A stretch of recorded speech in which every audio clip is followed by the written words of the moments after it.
que finalmente convalidó una devaluación, una suba del tipo de cambio oficial y una aceleración inflacionaria. Vamos a repasar algunas de las principales declaraciones de Cristina, ya más en tono político, fíjense, confrontando con el gobierno de Cambiemos. No podemos aumentarles a los jubilados porque nos dejaron endeudados hasta acá, dijo Cristina, señalándose la cabeza. También Cristina apuntó sobre justamente el tema de la causa de dólar futuro y ratificó.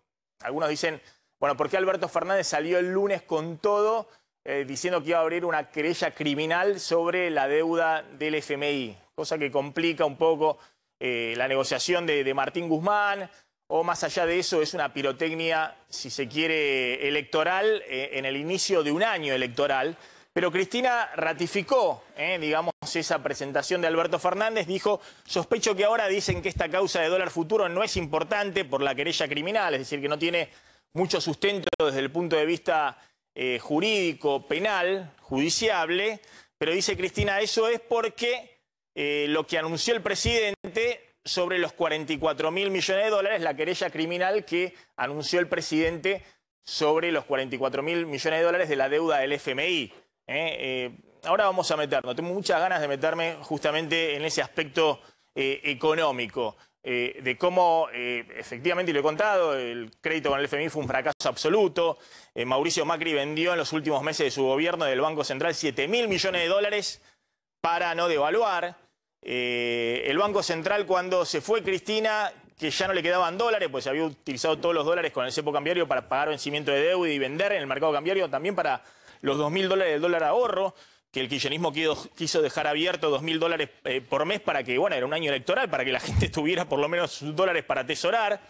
Pero también tuvo un costo alto el dólar futuro en ese momento, no con dólares contantes y sonantes, sino con operaciones en pesos. Pero bueno, uno puede decir todas medidas que se tomaron en uno y otro gobierno que mostraron también la impotencia en términos de manejo de política económica, pero que está la discusión si es judicializable o no es judicializable.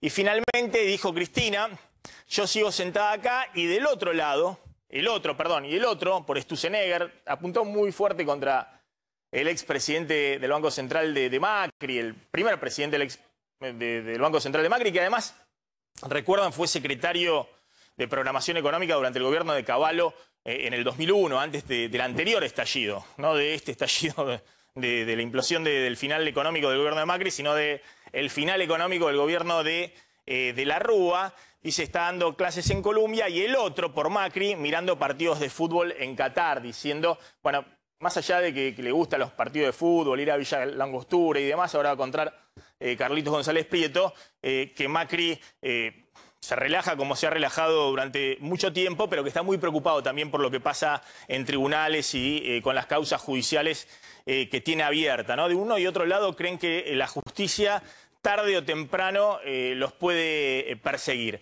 Y un capítulo importante de Cristina fue cuando disparó con todo contra el fiscal Stornelli, que era el fiscal original en la causa Cuadernos, ¿no? Los cuadernos de la obra pública, que dicho sea paso, esos cuadernos, los testimonios de los empresarios que fueron llamados en esa causa Cuadernos, fueron convalidados por esta Cámara de Casación, en la cual hoy Cristina estaba en la audiencia, por dos de los tres jueces de la Cámara de Casación. ¿Qué dijo sobre Stornelli, Cristina? Sí, Maxi, de hecho lo que hizo fue tomar una declaración del presidente de la Nación, que había mencionado a Stornelli, ¿se acuerdan?, el discurso del lunes, sin darle el nombre, ¿no? Hablando de los fiscales que están procesados y siguen en su cargo. Y después, sobre una frase de Stornelli que dijo sobre el presidente, cuando deje de ser presidente lo voy a esperar. Ahí Cristina Fernández directamente le dijo que estaba precisamente amenazando al presidente de la Nación. Que el fiscal Stornelli estaba amenazando al presidente de la Nación. Claro, porque Cristina dice que no le está diciendo que lo va a esperar como hombre.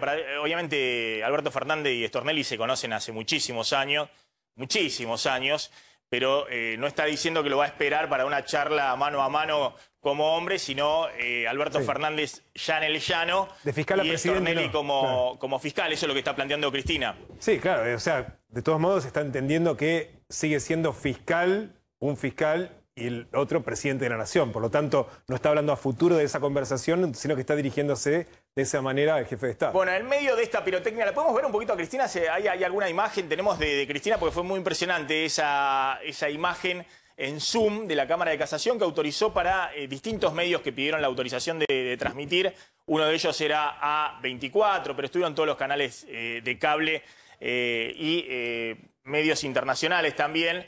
Bueno, acá está Cristina cuando habló. Veamos si hay algún corte cuando habló del tema jubilados o si podemos hacer algún corte de la frase fuerte que tuvo Cristina, básicamente en términos políticos. Y en el Zoom se veía no solamente a Cristina, sino que estaba Axel Kicillof, estaba Miguel Pelle, son los imputados en la causa, el actual presidente del Banco Central y anterior vicepresidente del Banco Central.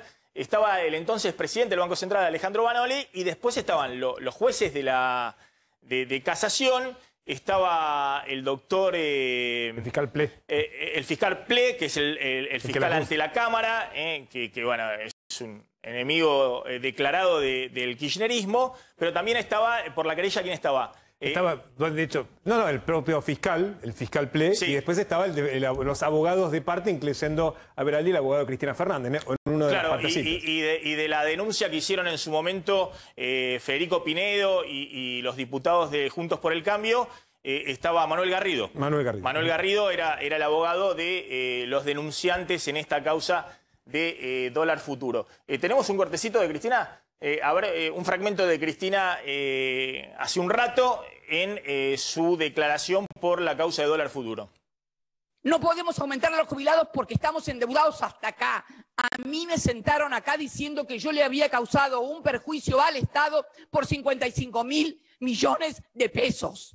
Y volvieron a endeudar al Fondo Monetario Internacional, lo trajeron de vuelta. Néstor lo había sacado del país y lo volvieron a traer con 44.000 millones de pesos para ayudar a la campaña presidencial de Macri. Y ni así pudieron. Hoy los argentinos debemos 44.000 millones de dólares más y ustedes también son responsables. No miren para otro lado. Bueno, Cristina muy enojada con los jueces, obviamente con el gobierno de Mauricio Macri, y además aprovechando esto para instalarlo en el año electoral. A ver, voy a contar cómo es el tema del dólar futuro, porque es muy interesante lo que pasó con el tema del dólar futuro. Y viendo en perspectiva, es equiparable a la desesperación que tienen los gobiernos en la Argentina para entregar el poder sin que haya una conmoción mayor. Y viendo en perspectiva, es un poco lo que le pasó con otro instrumento del Banco Central, que ahora voy a contar, a Mauricio Macri cuando se estaba yendo, que vendió prácticamente lo que tenía en el Banco Central con tal de no producir una devaluación todavía mayor, no poner un cepo cambiario más duro hasta la elección del 27 de octubre del 2019. Pero bueno, ¿qué pasó con el dólar futuro? A ver, lo van a entender. Sé que es un tema que mucha gente le huye, pues es un tema técnico, pero no es difícil de entender. Los contratos de dólar futuro son un instrumento, no importa, es un derivado financiero, un instrumento de la política del Banco Central, que lo que hace es, no solamente del Banco Central, hay contratos de dólar futuro en distintos mercados, uno es el ROFEX, otro es el MAE, y el Banco Central también puede vender contratos de dólar futuro, también lo puede hacer cualquiera en ese mercado. Puede vender un contrato de dólar futuro o puede comprar un contrato de dólar futuro. Veamos lo que hace el Banco Central y del otro lado qué hacen los que compran esos contratos de dólar futuro. Bueno, el vendedor fija un valor en pesos, dice el dólar va a estar a tanto en los próximos meses, el tipo de cambio oficial. En general lo que ocurre es que se arma una especie de curva con una tasa de descuento, con una tasa de interés del dólar para los próximos meses según las expectativas de devaluación que haya. Y del otro lado hay un comprador que compra ese contrato del dólar. Y al cierre del contrato, dentro de un mes, dentro de 2 meses, se ve, esta es la clave, cuál es el valor del día del dólar, lo que se llama el dólar spot. Y según ese valor del dólar, Bueno, es cómo queda la posición entre el que vendió el contrato de un lado y el que compró el contrato del otro. Por ejemplo, si la cotización del dólar del día es más alta que la fijada en el contrato, el Banco Central, por ejemplo, en el 2015 el dólar estaba a 9,80, le decía a los que compraban del otro lado, vendía dólar futuro y decía, bueno, en enero del 2016 va a estar a 10 pesos, 10,05, en febrero va a estar a 10,50, es decir, pequeñas subas del dólar cuando en ese momento teníamos un dólar oficial de 9,80, pero en el mercado blue, en el mercado paralelo, el dólar estaba a 15, 16 pesos. Entonces había una expectativa de devaluación muy grande. Obviamente, hubo muchas empresas y particulares, algunas empresas para cubrirse, para tratarse de proteger de una futura devaluación, y particulares haciendo lo mismo y otros haciendo inversiones financieras para timbear. Uno, por ejemplo, fue el ex vicejefe de gabinete de Macri, Quintana. Mario Quintana, como dijo hoy Cristina, que compraron contratos de dólar futuro. ¿Qué significaba? Que si a los 2 meses o a los 3 meses el dólar subía fuertemente, la diferencia entre ese contrato y el dólar oficial ese día la tenía que pagar el Banco Central emitiendo pesos, cubriéndole esa diferencia. Si la cotización del dólar spot es más alta que la fijada en el contrato, el vendedor pierde y debe cubrir la diferencia en pesos. En el caso del Banco Central, ¿qué hace? Emite pesos y cubre la diferencia. Obviamente eso, y al revés, si el dólar del día está más bajo de lo que fija el contrato de dólar futuro. Si alguien compró un contrato para que, no sé, hoy el oficial está en 90, pero uno compra un contrato, no sé, a 2 meses con un dólar en 91. Y dentro de 2 meses el dólar sigue en 90, el que pierde es el que compró el contrato de dólar futuro a un precio más caro del que efectivamente está en ese momento. Pero, ¿qué pasó en el 2015? Fíjense lo que pasó en el 2015. Lo que sucedió en 2015, en plena campaña electoral, y esto se disparó entre agosto de 2015, cuando la diferencia entre Scioli y Macri no era muy grande y Macri tenía posibilidades de ganar la elección y perder Scioli, después tenía que ir a la primera vuelta y después era descontado que iba a haber, como efectivamente hubo un balotaje a fines de noviembre, el Banco Central, que tenía muy pocos dólares contantes y sonantes en las reservas, le quedaban muy poquitos dólares, entonces no podía intervenir en el mercado del día demasiado porque no tenía muchos dólares para vender en el día. Lo que hizo es abrió grandes posiciones de dólar futuro. Hizo contratos diciéndole, miren, no me corran, tratando de frenar la corrida cambiaria, no me corran porque dentro de 2 meses, 3 meses, abrió posiciones de contrato de dólar futuro entre diciembre del 2015 y junio del 2016, por valores no mucho más altos que el dólar oficial en ese momento. Cuando, insisto, todo el mundo estaba viendo que se venía una devaluación, ganara quien ganara, se venía una devaluación, más allá de que había un cepo, y que efectivamente lo que estaba marcando el dólar blue o los dólares alternativos era lo que iba a estar el dólar a los pocos meses. Bueno, en plena campaña electoral del 2015, el Banco Central tuvo una posición vendedora de dólar futuro, justo antes de la elección general en octubre, de 17.400 millones de dólares, que es una posición enorme de venta de dólar futuro. Para que se den una idea, el Banco Central usa este instrumento todo el tiempo. Hoy está con una posición abierta, o el mes pasado estaba con una posición abierta de 2.600, 3.000 millones de dólares, el Banco Central en contratos de dólar futuro.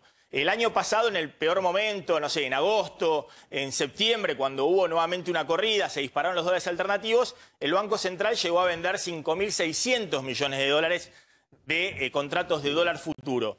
Acá se había vendido una enormidad de contratos de dólar futuro cuando efectivamente el dólar oficial estaba mucho más atrasado de lo que está hoy el dólar oficial, es decir, un dólar que era percibido como muy barato, y eso significó, vamos rápidamente, que cuando llega Macri y produce una devaluación, levanta el cepo y devalúa, es cierto que Macri tenía muy pocas reservas en el Banco Central, pero podría haber aguantado un poco más el cepo hasta que vencieran estos contratos. Era una posibilidad, había distintas alternativas de política económica, tenía muy poco margen de maniobra porque no tenía prácticamente reservas disponibles para vender en el mercado cambiario y no quería seguir con un cepo más duro. Recuerden que un cepo de $2.000, hoy decimos, a ver, un cepo súper laxo, podías comprar $2.000 por mes de dólar ahorro.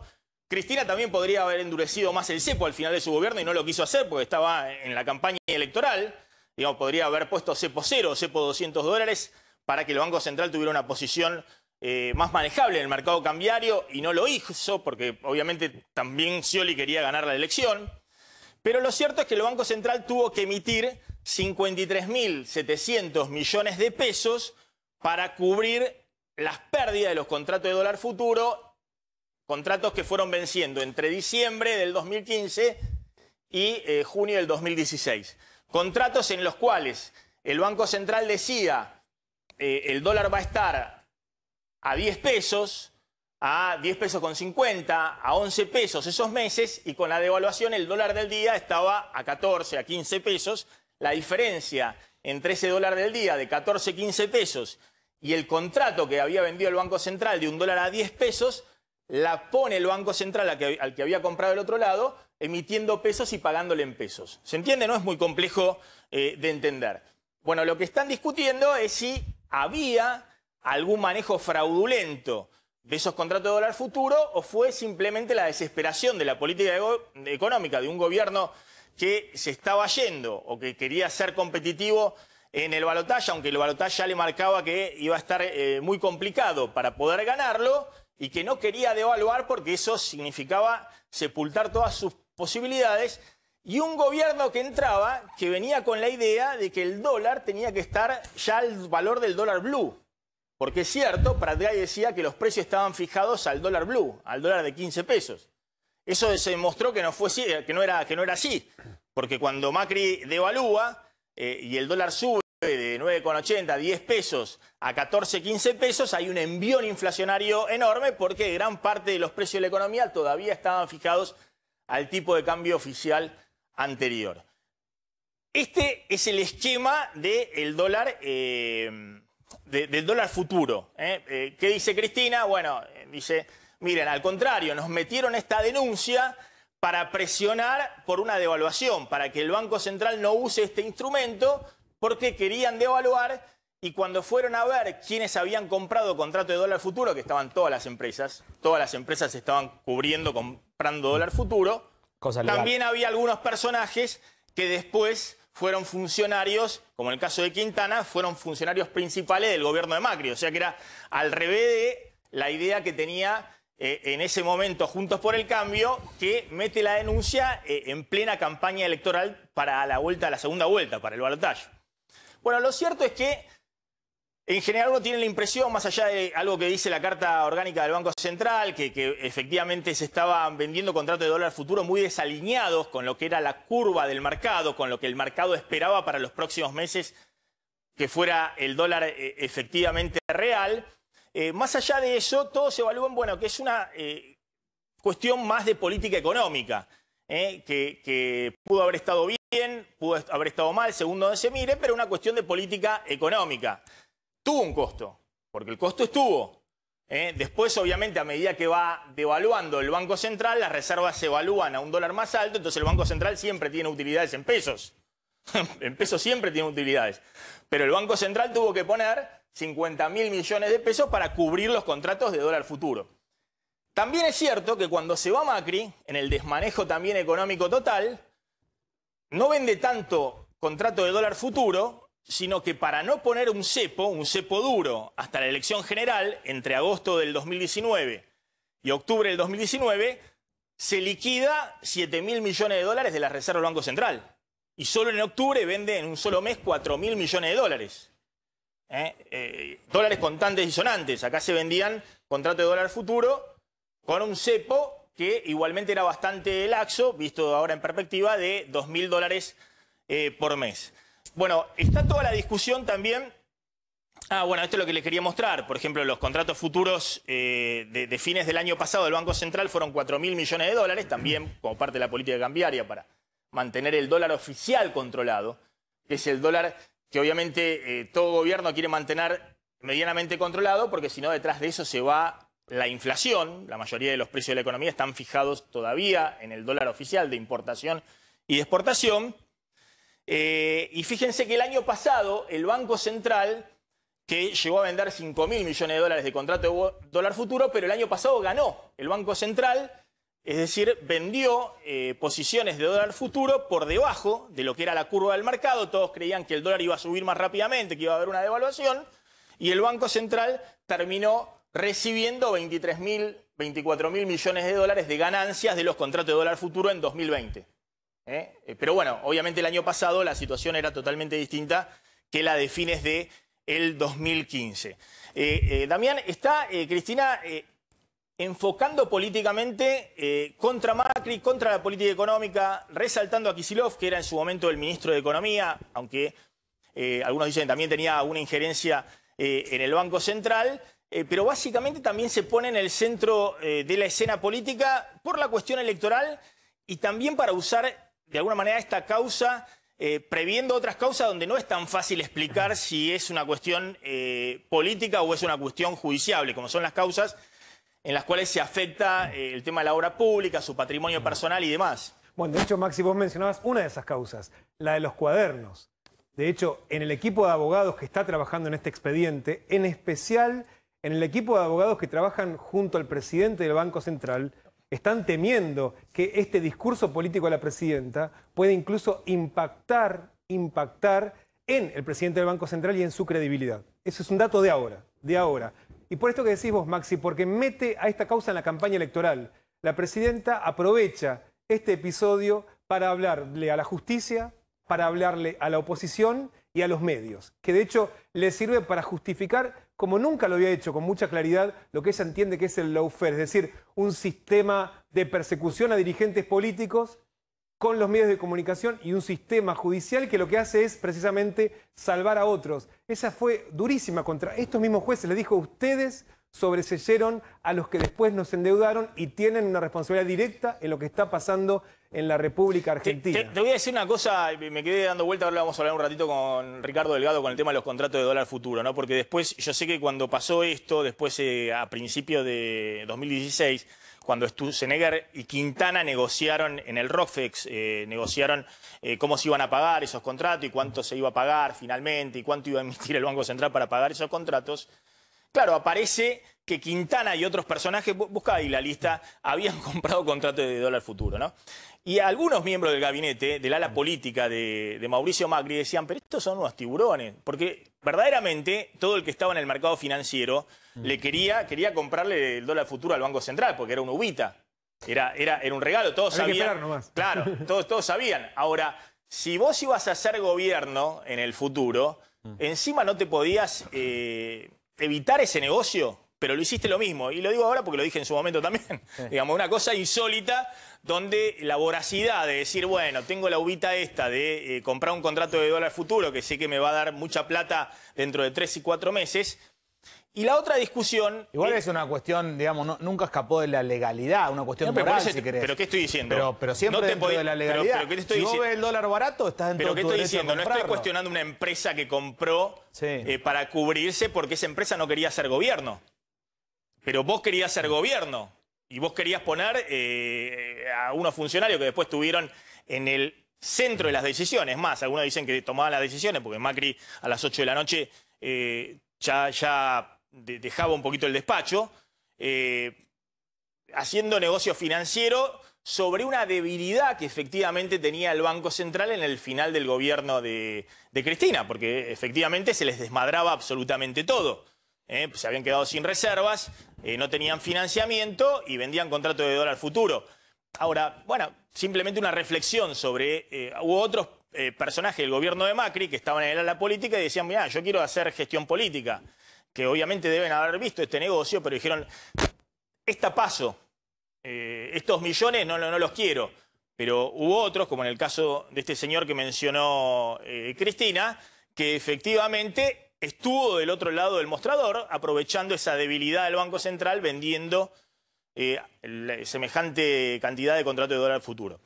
Bueno, vamos a hablar un poquito de qué pasa con Cristina. No sé si llega para eclipsar a Alberto, pero fue el lunes la presentación de Alberto Fernández en la Asamblea Legislativa y hoy Cristina fuerte, ¿no? Donde claramente alinea un poco al Alberto Fernández que vimos el lunes, donde ella misma se pone a la cabeza de la querella criminal contra el gobierno de Macri, contra los funcionarios del FMI por el préstamo de 44.000 millones de dólares. Está Eduardo Fidanza para hablar con él y también tenemos la posibilidad de dialogar con Federico Aurelio. Gracias a los dos, muy amables. Bueno, empiezo por Eduardo. Eduardo, ¿cómo estás viendo esta dinámica política? Ha empezado electrizante el año, ¿no? Donde hasta el fin de semana estaba el oficialismo un poco acorralado o a la defensiva por el tema de las vacunas VIP. Y a partir del lunes, bueno, Alberto Fernández sale a patear el tablero y se lanza con toda, tratando de instalar, bueno, temas donde el oficialismo va a la ofensiva, como es el tema del préstamo del FMI, el desmanejo económico de la gestión anterior y demás. Mira, Maxi, lo que en primer lugar yo estoy viendo es una cierta ligereza en las lecturas y los análisis que se están haciendo. El gobierno vuelve a tomar la iniciativa y esto está dentro de la lógica de las posibilidades del gobierno. Ahora, cuando habla Alberto Fernández y muchos observadores de los grandes medios de comunicación sacan la conclusión que él es, por así decirlo, o está completamente dominado por su vicepresidenta, a mí me parece que estamos leyéndolo de una manera un poco superficial. Si uno analiza el discurso del 1 de marzo, lo que va a encontrar es una pieza clásica de la comunicación política, no de alto vuelo, por cierto, pero que tiene un mensaje duro para fidelizar al electorado más cristinista y para serenarlo, pero después tiene la elección inteligente de Mauricio Macri como el enemigo al cual se sube al ring, considerando que tiene un rechazo mayoritario en la población. Y en tercer lugar, hay un trecho del mensaje, sobre todo el final, que es un llamado a un acuerdo, que creo que está dirigido a la población independiente, que suele decidir las elecciones y que, por cierto, no está interesada en un conflicto político creciente, no le importa la brecha. Entonces, quiero decirte, me parece que esto es más complejo. Y para redondear esta primera intervención, lo otro es que se le ofrece un espacio político importante que Cristina Kirchner aprovecha porque, y creo que vos lo dijiste, la causa del dólar futuro es la menos consistente que se dirige contra ella, son actos de gobierno y es muy discutible que se puedan judicializar. De modo que, vuelvo, es un panorama más complejo que la lectura que se está haciendo. Es muy interesante lo que estás planteando, Eduardo, porque efectivamente por ahí cuando uno plantea Alberto Fernández se cristinizó, da la idea esta que vos transmitís, que transmiten algunos, de que Alberto Fernández está totalmente dominado por Cristina. Por lo menos no es mi idea. Creo que hay una estrategia. De hecho, acá hemos comentado cómo Cristina sigue enojada porque dentro de un gobierno de Alberto Fernández siguen avanzando las causas judiciales sin demasiada participación del propio presidente. Pero es muy interesante lo que vos planteás. Vos decís, ojo que el oficialismo ha puesto en funcionamiento, ahora cerrando filas en el año electoral, una estrategia que puede serle muy redituable en términos electorales. ¿Vos estás viendo eso mismo, Federico? ¿Qué tal, Maxi? ¿Cómo andás? Mira, uno lo que observa es que permanentemente se está debatiendo la relación Alberto Fernández-Cristina Kirchner. Y creo que eso es desconocer la génesis de ese acuerdo. Cuando Cristina Fernández en mayo del 2019 propuso que el candidato sea Alberto Fernández, nunca implicó que ella iba a renunciar a la política, sino que acordaron que una fórmula que después fue elegida en las elecciones tanto primarias como generales del 2019, en la cual en tándem iban a gestionar y gobernar el país. Por supuesto, cada uno con sus responsabilidades, uno como presidente y otro como vicepresidente. Por eso, cuando permanentemente se cuestiona la intromisión o la actuación de la vicepresidenta, me parece que se está desconociendo el acuerdo político que se generó desde la génesis de ese acuerdo. Eso desde esa óptica. Lo que yo sí también observo respecto a tu comentario anterior de un comienzo electrizante, que se sigue debatiendo públicamente en los medios y en los diálogos de las principales dirigentes, temas que no apuntan a debatir a fondo las principales preocupaciones de la gente. Ni este tema del dólar futuro, que no lo debe entender el 99% de la gente, ni el tema de la judicialización de la deuda con el FMI. Ninguno de todas esas cuestiones apuntan a resolver los problemas que la gente hoy tiene, que no solamente no se vienen resolviendo a lo largo del tiempo, sino que se van deteriorando a lo largo del tiempo. Entonces, a mí lo que me preocupa es ese gap cada vez mayor entre la problemática de la gente y la discusión pública que se genera en los medios y en la dirigencia sobre temáticas que no son parte de las preocupaciones de la gente. Engancho eso para preguntarle a Eduardo Fidanza. Justamente ahora vamos a analizar. Nosotros estamos permanentemente hablando de el tema de los alquileres, o qué pasa que ahora que se está terminado el congelamiento de los créditos, o que viene el aumento de las tarifas de servicios públicos, y otros temas que agobiaron a la gente, además del empleo, o la caída del salario real, o de las jubilaciones frente a la inflación.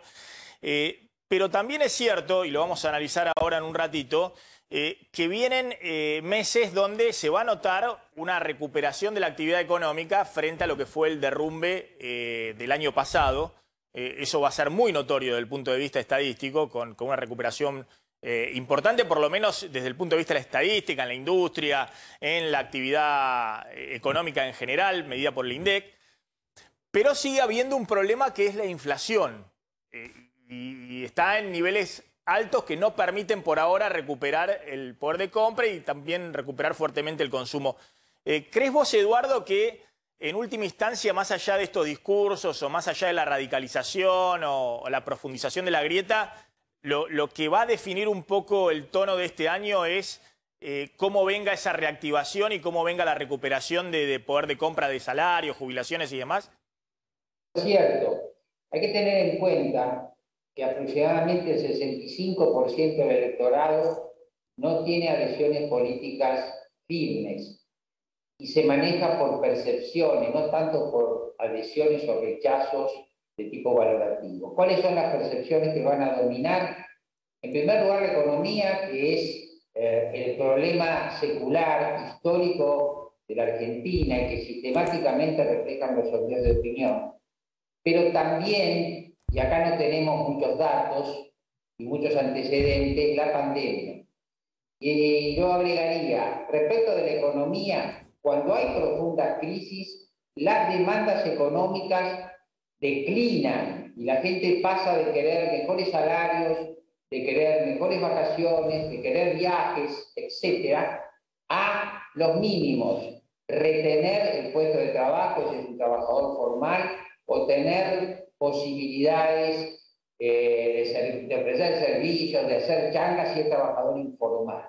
Entonces, tenemos el aspecto económico y después tenemos la pandemia, que yo creo que si algunos millones de argentinos están vacunados para agosto o septiembre, ese rebote de la economía más esa eventual vacunación va a favorecer al gobierno y en particular para mí va a favorecer al presidente, porque yo denomino al liderazgo de Alberto Fernández un liderazgo sanitario. Él alcanza el récord de aprobación hace exactamente un año cuando se pone al frente junto con Horacio Rodríguez Larreta de la contención de la pandemia. Federico. Mira, es esencial lo que vos planteabas, Maxi. Nosotros tenemos estudiado la correlación directa que hay entre el índice de inflación mensual y el humor con la gestión de gobierno. cómo a medida de que fue bajando, por ejemplo, en el 2020, la inflación, en la época de la pandemia, que no había prácticamente actividad, la inflación era baja y ahí mejoraba la imagen positiva del gobierno, entre otros factores. Y cómo fue subiendo, esto lo tenemos estudiado no solamente en la gestión Fernández, sino en gestiones anteriores, también sucedía en la gestión Macri, cómo iba moviéndose la valoración negativa de la gestión de gobierno paralelamente al índice de inflación. Con lo cual, lo que pase con la inflación de acá al periodo electoral va a ser esencial en determinar el mal humor o no de la gente. Y por otro lado, lo que comentaba Eduardo, la otra cuestión que se planteó como uno de los ejes problemáticos de la sociedad a partir del año pasado, que es el coronavirus, va a depender del resultado de la vacunación. Si la vacunación permite que la pandemia se vaya extinguiendo, bueno, eso obviamente va a ser la primera gran medida de gestión del gobierno en resolver uno de los problemas que realmente preocupa a la sociedad. Y después tendrá que estar a la espera de si las medidas económicas que va tomando el gobierno, más la reactivación que se pudiera generar a partir de una alicaída economía como tuvo la Argentina en el 2020, permite no que la gente por ahí termine de recuperar lo que perdió en el 2020, pero sí por lo menos generar la expectativa de que se está enrumbando de alguna manera la economía. Eduardo Fidanza, Federico Aurelio, gracias, muy amable, como siempre, muy interesante escucharlos. Gracias. Bueno, Guerra, justamente enganchamos con el tema este tema de los precios, ¿no? Guerra de los precios. Hay mucha preocupación en el gobierno por el precio de los alimentos y hay reuniones con los empresarios. Claro, ayer fue una cumbre muy picante, muy dura, Maxi, entre el gobierno, las fábricas de alimentos y los proveedores justamente de esas fábricas, los que le aportan insumos, y quedaron afuera ayer los supermercados, pero forman parte justamente de esta gran pulseada donde hay denuncias, intereses cruzados y denuncias cruzadas. Por un lado, Maxi, vos tenés a un gobierno que directamente, ante la suba de precios, sobre todo en alimentos, y que quieren desacelerar justamente esos incrementos, amenazan con en los próximos días sacar multas directamente por lo que yo te comentaba el otro día, por el desabastecimiento que hay en las góndolas de productos de consumo masivo, desde harinas, hablamos acá de aceites, arroz, fideos. Y además ya les dijo, les adelantó a los empresarios que va a extender el programa de precios máximos con aumentos mínimos. Este programa de precios máximos que son 70.000 artículos tienen justamente prácticamente controlado, regulado gran parte del mercado de alimentos industrializados. Este programa vence a fin de mes, el gobierno ya les adelantó a los empresarios que esto va a continuar.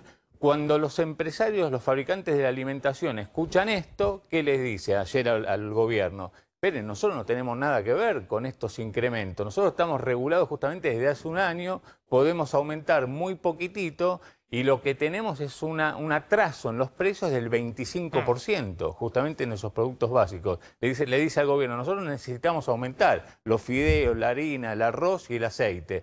Miren lo que está pasando con nuestros proveedores. Ellos nos están pasando precios más altos y por eso nosotros tenemos ese retraso justamente en lo que nosotros le vendemos a los supermercados. Y ahí lo que detectaron fue justamente esto, que los proveedores, cuando hablamos de proveedores hablamos desde fertilizantes a vidrio, cartón, film, para los envasados, envases de plástico, bueno, aumentos en dólares de hasta el 60%. Y cuando le preguntan ayer justamente a estos empresarios, a estas empresas, en esta guerra que hay, ¿cómo puede ser que aumenten en dólares 60%? Dijeron, mire, nosotros lo que notamos es una menor oferta en el mercado local, hay empresas que a su vez no nos fabrican a nosotros, hay escasez en el mercado internacional y por eso tenemos que aumentarles a las empresas. Hay un empresario importante que estuvo en la reunión de ayer, me decía, después de la reunión se viene dura la mano. Es decir, que ve más restricciones a las importaciones y más controles de la Secretaría de Comercio, porque verdaderamente están muy preocupados con la dinámica inflacionaria sobre todo en marzo, que también es un mes estacionalmente con una inflación alta. Ya vamos a hablar del tema vacunas. Damián Glanz tiene que sigue la pulseada por el tema vacunas. Vamos a ver un poquito después el contador de vacunas, cómo están las que llegaron, cuántas vacunas efectivamente hay acá en la Argentina y cuántas ya se aplicaron. Pero sigue la pulseada entre el gobierno nacional y el gobierno de la ciudad de Buenos Aires, la reta por las vacunas que efectivamente hay disponibles para la ciudad de Buenos Aires. Y vamos a hablar un ratito del tema Brasil. Ojo con lo que está pasando en Brasil. Ha pasado un poco ahora desapercibido en la Argentina, pero de nuevo hay una situación dramática desde el punto de vista de la pandemia, ¿no? Están en un nivel de fallecidos por día, nuevamente entre 1.200, 1.500 diarios.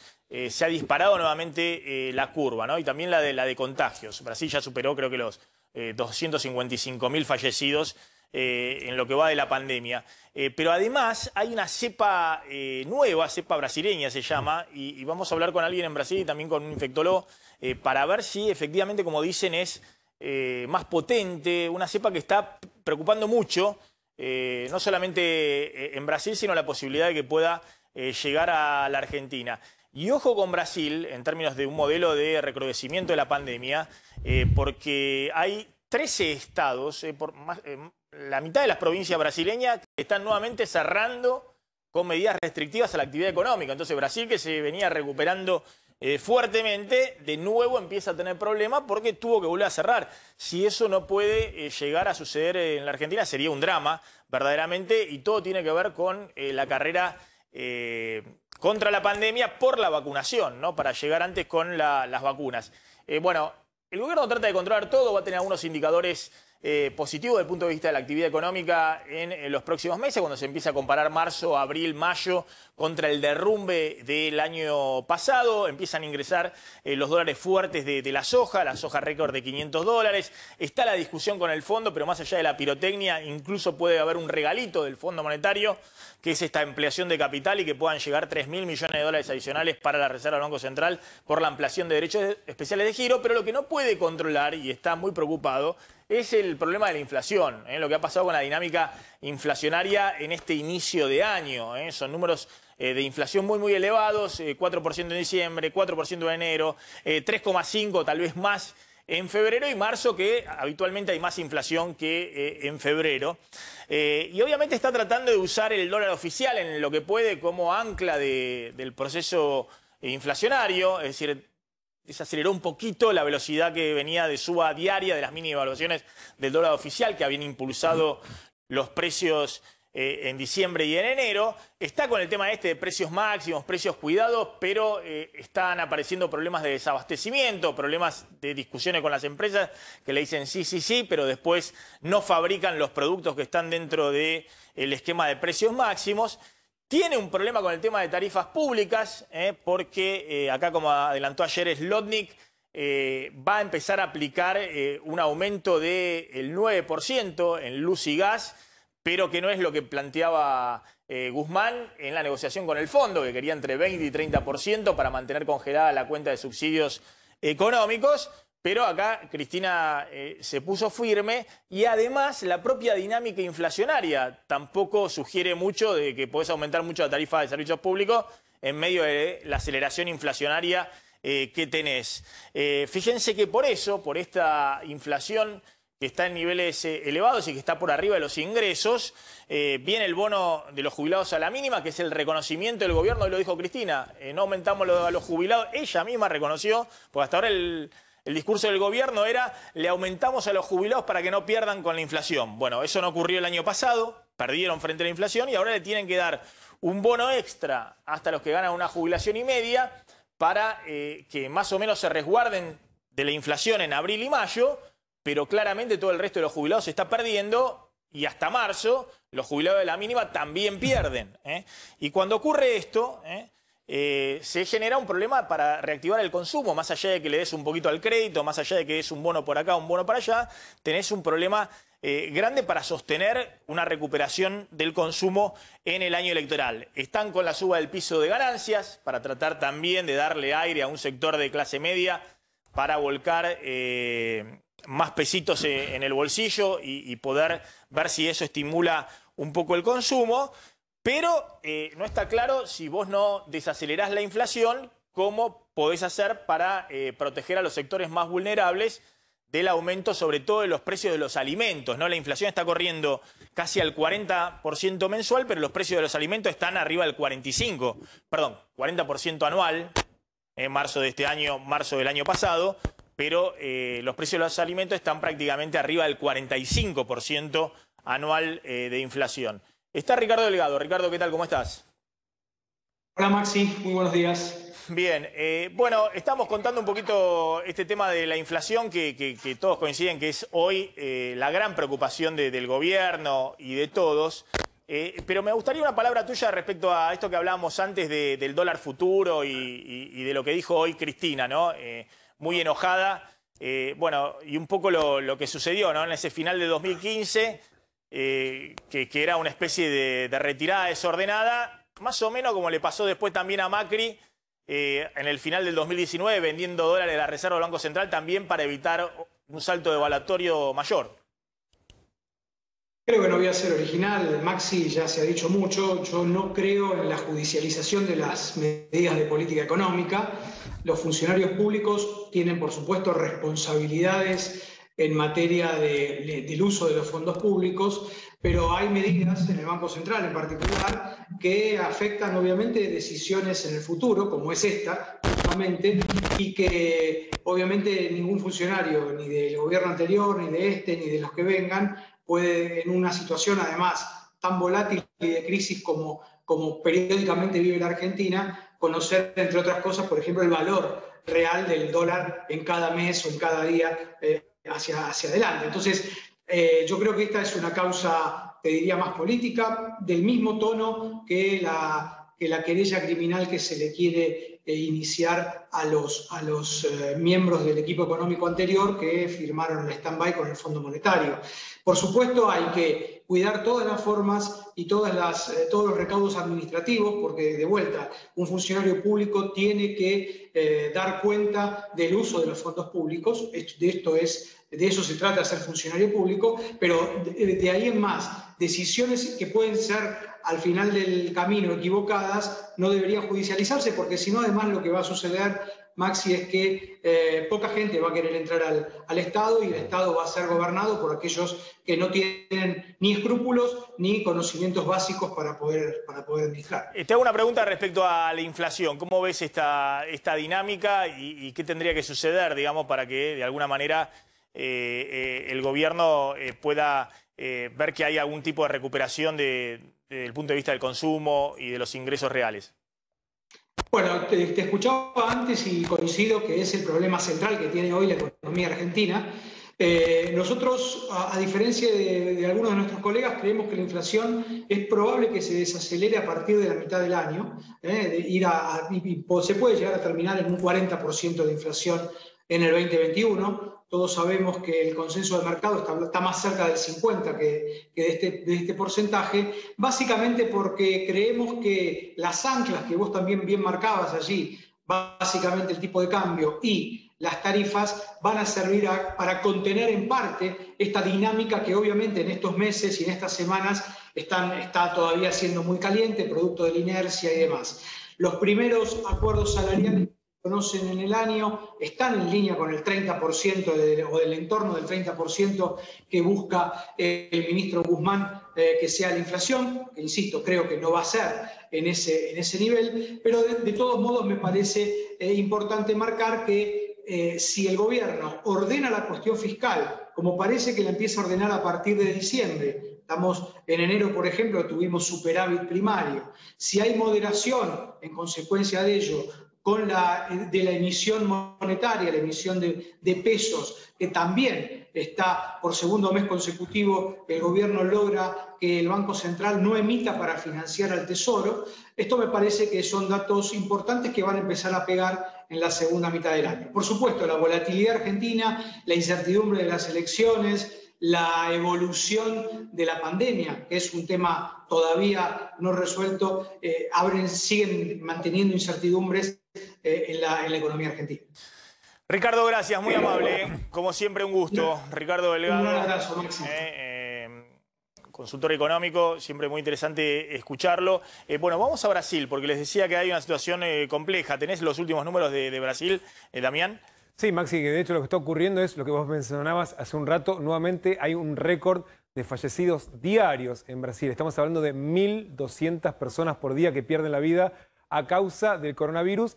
En especial apuntan a lo que vos llamabas esta nueva cepa, la cepa amazónica, que de hecho se entiende que tiene muchísimo nivel más de contagiosidad e incluso está detectado entre aquellos pacientes que ya habían tenido coronavirus con alguna de las cepas que circulaban antes, por lo tanto que pudo superar la respuesta inmune del organismo, con lo cual el temor es que ahora esta nueva ola, que ya está en un nivel altísimo, récord, no la puedan controlar. Tanto es así que los gobernadores, los ministros de salud de todos los estados le están pidiendo al presidente Bolsonaro que al menos dicte un toque de queda nocturno para frenar la circulación y evitar que el sistema de salud se sature. A ver, está Eleonora Guzmán ahí en Brasil, ¿qué está sucediendo? Y ahora vamos a hablar un poquito de la vacuna en la Argentina, porque es el tema clave, ¿no? Y la preocupación, sí, también en la Argentina puede llegar o no esta segunda ola. Eleonora, gracias, un gusto como siempre escucharte.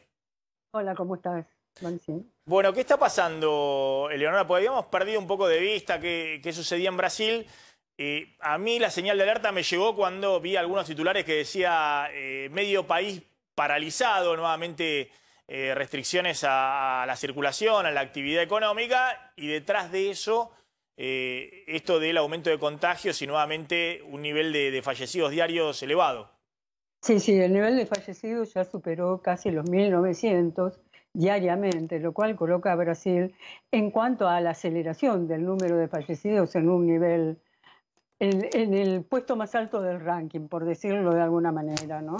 La situación realmente es muy dramática, entre otras cosas porque lo que se ha producido es la saturación de los hospitales, del sistema de salud. O sea, entró en colapso realmente y prácticamente en todo el país. O sea, hay 19 estados que están colapsados con sus sistemas de salud, que no tienen camas de unidad de terapia intensiva, lo cual provoca muertes, ¿no? Incluso hay hospitales, por ejemplo, en el caso de Recife, que han contratado containers para colocar cadáveres porque ya no entran en las morgues. O sea, eso te pinta una situación realmente muy, muy extremadamente fea, ¿no?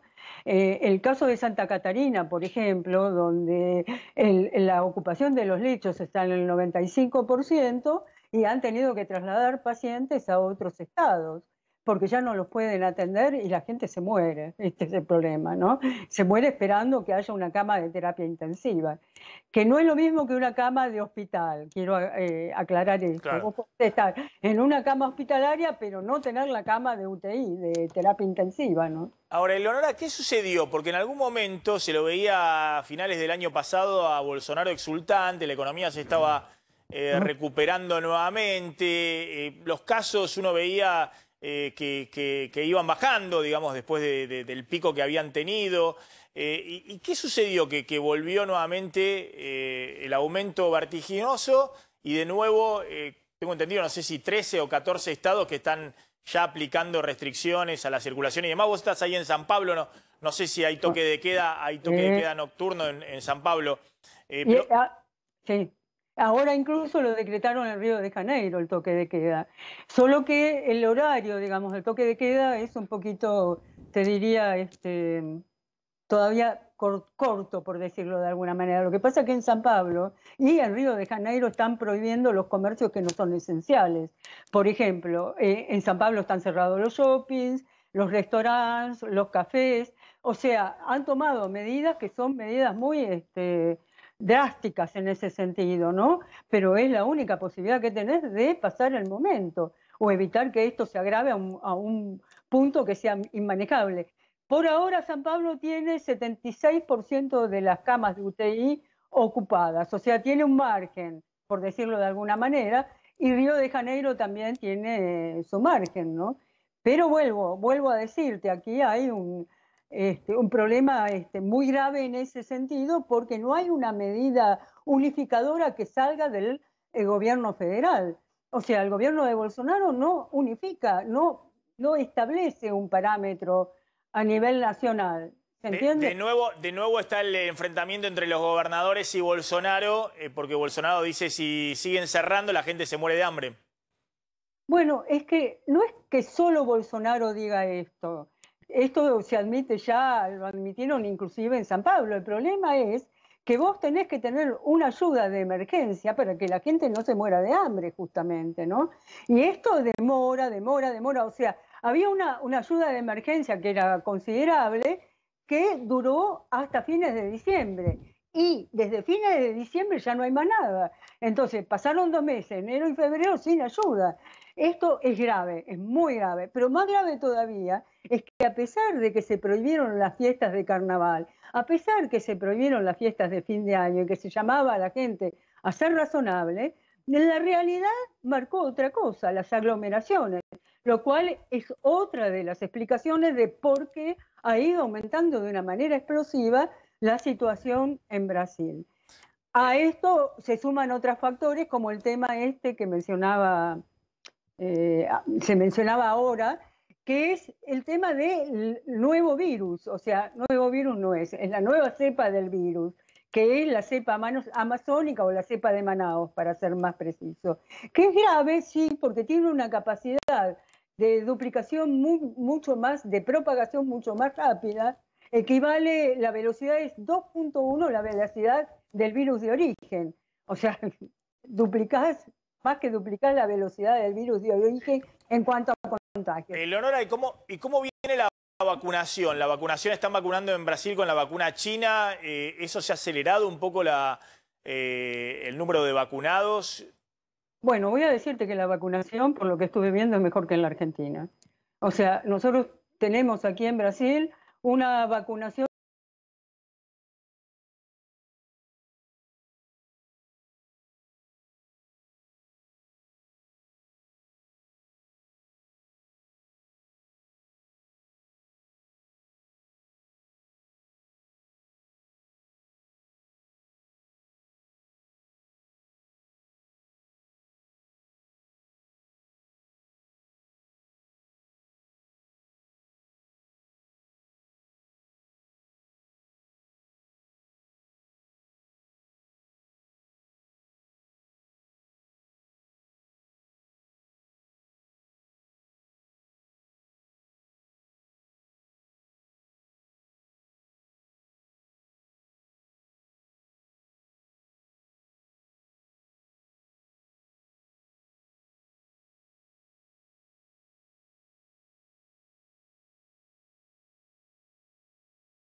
Arranqué con chalecito, casa chica, ahora torre de 40 pisos, papá. Hoy la energía la llevo yo.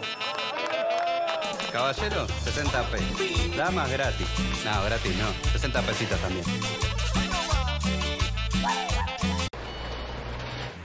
¿Cuántos mails debo tener en la casilla? Y 1500 más o menos. Sí, leer. ¿Vamos a activar? Hoy la energía la llevo yo. Ideal para cuando te estás quedando corto de energía y de guita.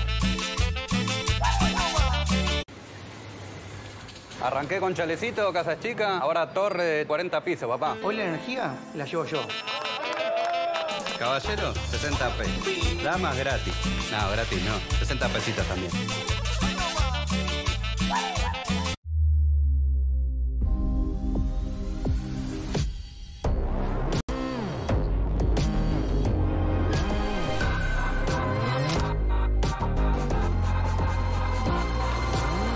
Samsung.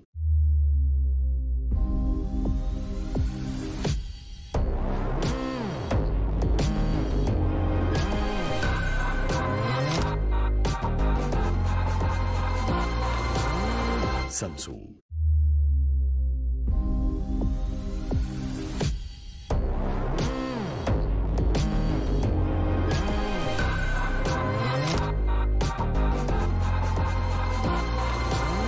Samsung. Arranqué con chalecito, casa chica, ahora torre de 40 pisos, papá. Hoy la energía la llevo yo. Caballero, 60 pesos. Damas, gratis. No, gratis no. 60 pesitos también.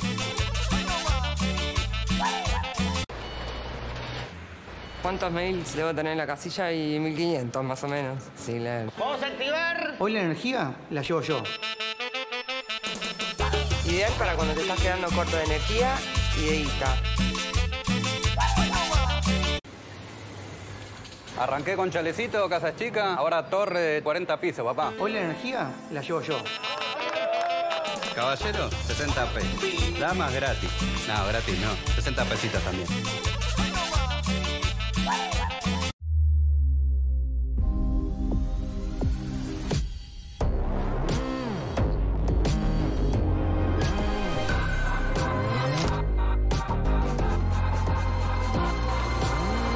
Samsung. ¿Cuántos mails debo tener en la casilla? Y 1500 más o menos. Sí, leer. ¿Vamos a activar? Hoy la energía la llevo yo. Ideal para cuando te estás quedando corto de energía y de guita. Con Movistar Prepago siempre tenés algo más. Por eso recargas, multiplicás, tenés gigas de regalo, llamadas ilimitadas a todas las líneas Movistar y WhatsApp gratis. En esta época en la que estamos dando un poco más, Movistar Prepago también lo hace. Movistar Prepago. Siempre tenés algo más. Movistar. Con Movistar Prepago siempre tenés algo más. Por eso recargas, multiplicás, tenés gigas de regalo, llamadas ilimitadas a todas las líneas Movistar y WhatsApp gratis. En esta época en la que estamos dando un poco más, Movistar Prepago también lo hace. Movistar Prepago. Siempre tenés algo más. Movistar. Con Movistar Prepago siempre tenés algo más. Por eso recargas, multiplicás, tenés gigas de regalo, llamadas ilimitadas a todas las líneas Movistar y WhatsApp gratis. En esta época en la que estamos dando un poco más, Movistar Prepago también lo hace. Movistar Prepago. Siempre tenés algo más. Movistar.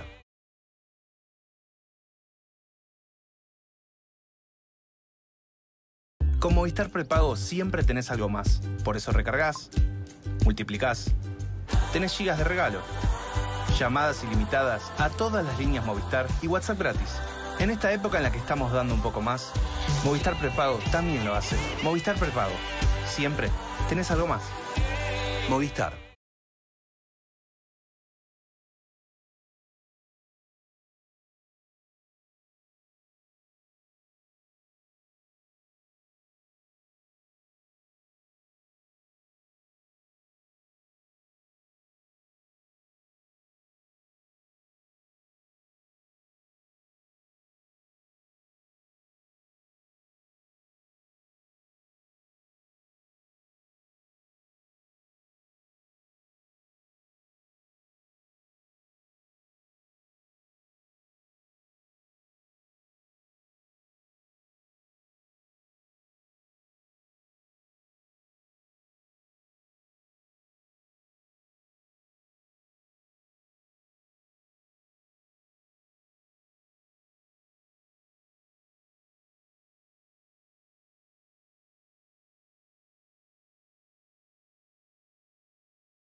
que lo resuelva el tribunal oral. ¿Qué significa esto?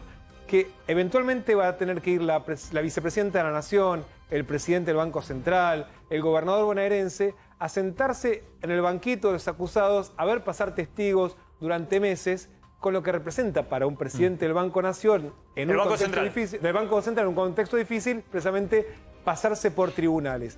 Y lo que están entendiendo es que la estrategia de Cristina, el discurso político de Cristina, no era el lugar ideal para hacerlo en tribunales, en un juzgado, en un juicio, donde precisamente que había que hacer una defensa técnica para evitar precisamente que la respuesta no sea política. Perdóname, Maxi, con el dato. Ellos dicen, ya teníamos un voto, la jueza Figueroa. A los otros dos jueces, lo que hizo Cristina fue decirles, ustedes son parte de la crisis política, son parte de los problemas de la Argentina y son ellos dos ahora los que tienen que decidir. Entienden que le generaron un problema político y no una solución técnica desde lo jurídico. A ver, te lo resumo así nomás, como dice alguien. Si Cristina iba a hacer una presentación con los abogados y demás, Casación le podía dictar el sobreseimiento y se caía la causa directamente. Claro. Exactamente. Que era un poco lo que quería Pelle y otros imputados, porque dicen, están en el día a día, no quiero ir a desfilar 3 meses con los testigos para el juicio oral y demás. Ahora hay un riesgo que la Cámara de Casación diga, sí, no querés el sobreseimiento, bueno, va la causa a juicio oral, en 3 meses y un juicio oral. Pero eso es recontralógico desde el punto de vista político, porque con toda la causa que tiene Cristina, donde más cómoda se siente es en esta causa, porque esta causa, como decía Delgado, en definitiva lo que está juzgando es una mala o buena política económica, pero después tiene causas por corrupción, entonces se siente muy cómoda en esta causa y por eso la usa, ¿no?, para cuestionar, para volver a instalar la reforma judicial, para juzgar a Mauricio Macri, porque se siente comodísima en esta causa. Si se compara a otras causas donde no tiene forma de justificar su defensa. Muy bueno el dato de Damián que dice, los que están en la gestión, en Pelle que está todo el día con los misiles que le caen para ver qué está pasando en el mercado cambiario, no tiene ganas de estar 3 meses más con la causa teniendo que ir, volver. Bueno, Maxi, es muy interesante. Hoy estaba en su escritorio. De un lado tenía a su equipo de abogados y del otro lado tenía un monitor donde estaba en ese mismo momento revisando el mercado. Sí, la cotización del día del dólar y del mercado. Ya hablamos de tarifas en un segundo, pero está Adrián Saque en Estados Unidos. ¿Cómo viene la vacunación en Estados Unidos? Adrián, ¿qué tal? Un gusto poder hablar con vos. ¿Qué tal, Maxi? ¿Cómo estás? Tanto tiempo realmente. Un placer volver a estar en tu programa. Igualmente. Bien, estamos aquí en Miami, donde es un lugar donde particularmente muchos argentinos han venido aquí a vacunarse. Recordemos, fue durante todo el verano de Argentina, ¿no?, el escándalo por el turismo vacunatorio aquí en los Estados Unidos. Sin embargo, siguen llegando argentinos directamente desde allí, siempre mayores de 65 años o mayores de 50 con un número de patologías, son 13 patologías en total, que les permite a la gente venir acá y contra la presentación de un seguro médico, que puede ser, por ejemplo, las tarjetas de asistencia de viajero, estas que se consiguen a veces en los aeropuertos, basta como para vacunarse. Aquí han intentado que sea obligatorio certificar la residencia, pero ha sido solo una expresión de deseos de gente cercana, de colaboradores del alcalde de aquí, de Miami-Dade, Francis Suárez. De todas maneras, vos me preguntabas específicamente por cómo va la vacunación en general en los Estados Unidos. Hay que decir que el ritmo va aumentando fuertemente, ¿no? Entre ayer y hoy, por ejemplo, se aplicaron 1.930.000 dosis. Ya tenemos en total 84.900.000 dosis aplicadas, ¿no? Hablamos de dosis en general porque estamos juntando en este número a las primeras y segundas dosis, ¿no? Casi 85 millones de dosis. Pero si traducimos en términos de cuánta gente se vacunó, las 2 dosis, o sea, las que están completamente vacunadas, todavía no estamos contando la tercera vacuna que empezó esta semana a aplicarse aquí, que es la de Johnson & Johnson, que es de una sola dosis, si no estamos hablando de la de Pfizer y la de Moderna, o sea, los que están completamente inmunizados aquí son ya el 8.5% de la población, es decir, los que tienen 1 y 2 dosis. y los que tienen al menos una de las dos dosis son el 16% de la población. Aunque aquí, en los Estados Unidos, a diferencia de Europa, no se está apostando a inocular solamente una dosis, sino las dos. Ese es el plan que tiene Joe Biden y su equipo de inmunólogos encabezados por el doctor Anthony Fauci. ¿Esto por qué es, Maxi? Por las nuevas cepas, ¿no? Es lo que más está preocupando aquí. Aquí quieren que la estrategia del gobierno es aumentar al máximo el nivel de inmunización de la gente, es decir, que tengan el 94 o 95% que prometen los estudios de fase 3 de Pfizer y Moderna, o el 66% integral del de Johnson & Johnson, que en realidad dicen que es más, ¿no? Que es un 85% para casos graves de COVID, para evitar que proliferen las nuevas cepas, que se generen incluso otras cepas nuevas para evitar que haya cuerpos que las reciban, ¿no? Adrián, te hago una pregunta simplemente. Ahí en Miami, ¿se puede seguir vacunando extranjeros que llegan, que no sé, van por turismo, van a hacer turismo médico y se vacunan? Simplemente, ahí me contaron casos de argentinos que han ido y le han presentado, no sé, el carnet del club de fútbol de la Argentina. Y los han vacunado. Sí. ¿Sigue ocurriendo eso? ¿No se han puesto restricciones adicionales? Sí. No. Justamente habían pedido, después de los escándalos mediáticos, particularmente con argentinos, ¿no?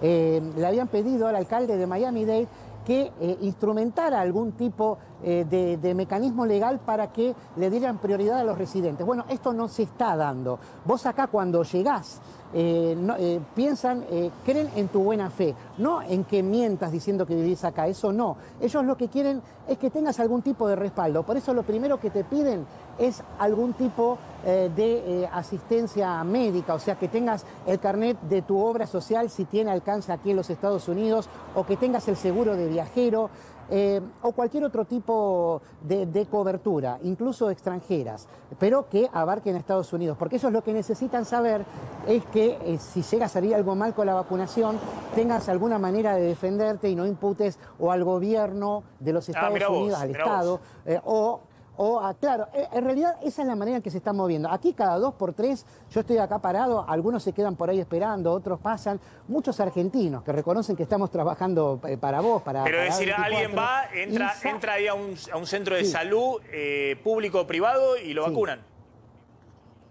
En realidad no es así, tenés que inscribirte por internet siempre. Por ejemplo, los supermercados Publix, que tienen un sistema que vacunan en sus vacunatorios, en sus farmacias, vos te tenés que inscribir, por ejemplo, lunes, miércoles y viernes entre las 7 y las 11 de la mañana, vía internet, hasta que se acaben los turnos. Ahí te dan un día, ¿no? Vos tenés que tener más de 65 años o más de 50 y algunas patologías, como te dije, preexistentes, como puede ser, no sé, cáncer de mama o obesidad mórbida, entre otras.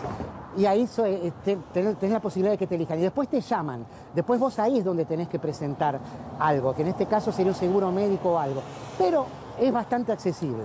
Todo se puede conversar. Adrián, gracias. Un gusto. La seguimos mañana. Adrián Sack desde Miami, en este caso. Vamos volando. Pero es bastante accesible. Todo se puede conversar. Adrián, gracias. Un gusto. La seguimos mañana. Adrián Sack desde Miami, en este caso. Vamos volando. Pero es bastante accesible. Todo se puede conversar. Adrián, gracias. Un gusto. La seguimos mañana. Adrián Sack desde Miami, en este caso. Vamos volando.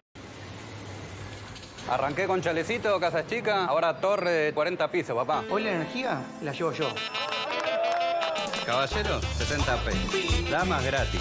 No, gratis no. 60 pesitos también. Arranqué con chalecito, casa chica, ahora torre de 40 pisos, papá. Hoy la energía la llevo yo. Caballero, 60 pesos. Damas gratis. No. En el mercado a un clic de distancia. Si tenés que vender tus alhajas, relojes u objetos de valor, no lo dudes. Vení al Banco de Joyas, el mejor lugar para vender lo que ya no podés tener en casa. Banco de Joyas, Avenida Corrientes 2822, cerquita de esquina Pueyrredón. ¿Tiene fiebre? Hay farmacéuticos cuidando de vos. Siempre cerca tuyo.